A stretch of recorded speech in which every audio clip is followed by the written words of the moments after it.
used to launch 3 or 4 times a year to fill my group programs or the membership I used to run, and cue like sleepless nights, intense anxiety, and complete exhaustion after the launch finished. So I stopped launching and I now enroll clients every single month into my group program sustainably and ethically. In this video, I'm going to share with you why ultimately launches stopped working for me and what I replaced them with, and how the system I now use works to fill my group program without doing this launch-based approach. So why didn't launches work for me? Now, I was really good at launching. I had a membership at the time, and every single time I launched, I used to convert about 10 to 15% from my launch event into that membership. And actually, one of my burn stories is my launch went so well. I brought so many people into my membership, it really disrupted the vibe of the membership, and a lot of people ended up leaving. That was one kind of experience that sort of burned me out a bit, but ultimately wasn't the reason I stopped launching. One of the reasons was my nervous system.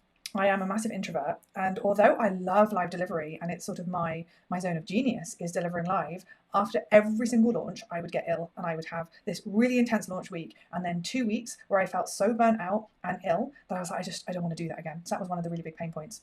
The other thing is I was running start-stop programs, and I would have people come to me, after I'd launched and started my group program, and they would come to me and say, "Can I join?" And I'd say, "Oh no, sorry, you can't join. The program's already started. You can join in 5 or 6 months." And I would watch these perfect fit clients go and buy from someone else. And I remember thinking, this just doesn't make sense as a business model, that I can't enroll any clients between these two programs. So I was already feeling like this doesn't feel like the most sensible model for me. The other big tension point was just in my revenue. I would have these massive peaks when I launched and I filled my program, and then a massive trough when I wasn't launching. So it felt really up and down, and it felt really reliant on me running the next launch to keep my income high. So over time, I was just thinking one, this feels so high pressure for me in my nervous system. I talked about the exhaustion after the launch. The other thing I found really hard is mid-launch, that feeling and that self-doubt of, are people going to buy? I had the same negative self-chatter every single time, and I hated how it made me feel. And I didn't want to run a business that sent me into these spiraling weeks of self-doubt where I doubted my whole existence. So there was the nerves during the launch, there was the exhaustion afterwards. Then there was how high pressure it felt for me and my audience. It pushed me to use tactics that I just don't want to use, like fear of missing out and sending 10 launch emails and just using this barrage, this assault of marketing on people to buy now or you're going to miss out. I hated that as well. So all of this led me to explore a different model, and that's the Evergreen model that I use today. Now, the big change between having open-close cohort programs and Evergreen program is simply that your offer is open all the time, or that people can join on a monthly basis, even if it's just not any time in the month. And to move to an Evergreen approach and remove launches from your business, there are 4 things you need to know.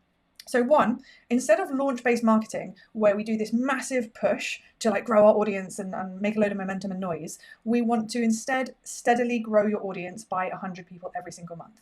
Now, a lot of people struggle to do this organically, which is why I love ads, because it just grows that for me, and that's on top of any organic effort that I already do. So consistent audience growth rather than launch-based audience growth is number 1. Number 2 is setting up simple automated funnels that take the pressure off your organic marketing. So being really, really strategic with your content and thinking, what do people need to consume to be ready to buy from me? Instead of what we try and do with a launch is just nudge everyone in a 1-week period and then sell. So we can do that strategically with recorded content, with simple, I'm not into super complex, high pressure funnels, but just thinking, if people watch these videos and they went on this journey with me, at the end of it, they would know if I was a right fit to buy from them. So for me, this is simply adds to an automated email funnel with a strategic pathway that takes people through that nurture journey.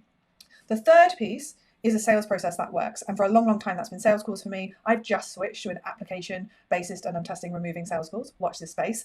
There are tons of different things you can do, but basically you want one sales strategy that you can use again and again and again. And then thirdly, you need your group offer designed, fourthly even, you need your group offer designed in a way that allows clients to join anytime. And that comes to smart curriculum design, smart live support, and a well-designed community. And when you design all of those things right, it doesn't matter when people are joining your offer, they can start on the curriculum, they can join the community, and that makes sense for your offer. The only final thing I'm going to add to this is That's like your consistent rhythm strategy that you do every single month. The other thing I do a couple of times a year is bigger launch style events, but with none of the sales pressure.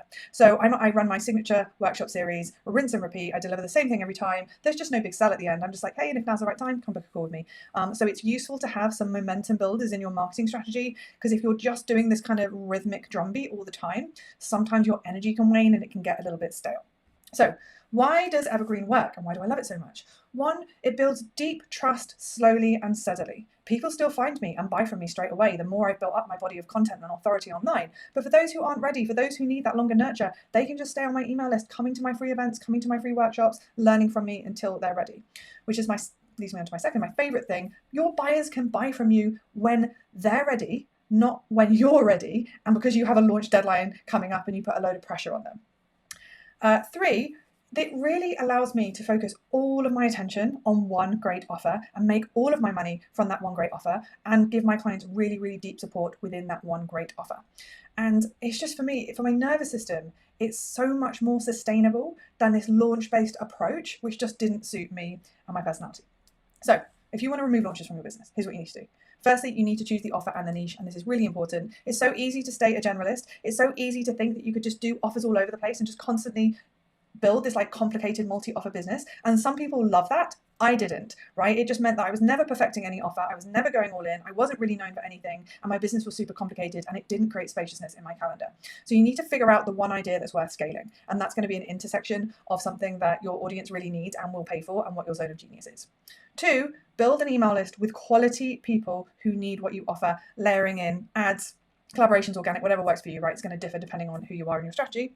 Three, build the automations and the nurture system, right? This takes the weight off this kind of like constant organic push when you've curated that content pathway that your ideal clients need to go through to need, to learn what they need to and build that belief and trust to buy from you. Four, make your offer available on an ongoing basis. Don't stop it. It's available all the time, but you can be smart with that to still create some real urgency of when people can join. But basically the offer's available all the time. And the last thing is make sure you have a really solid sales process. Don't try and do 10 things, just nail and master one. So if you are keen to ditch launches and you're interested in exploring kind of how this evergreen model could work for your business, the best place to start is my workshop series. I literally take you through everything I believe and my entire framework and where I've come from and why and the decisions you have to make if you want to set up something like this for yourself. As always, if you found this useful, I would love to know in the comments what resonated for you, and I hope you have a wonderful day.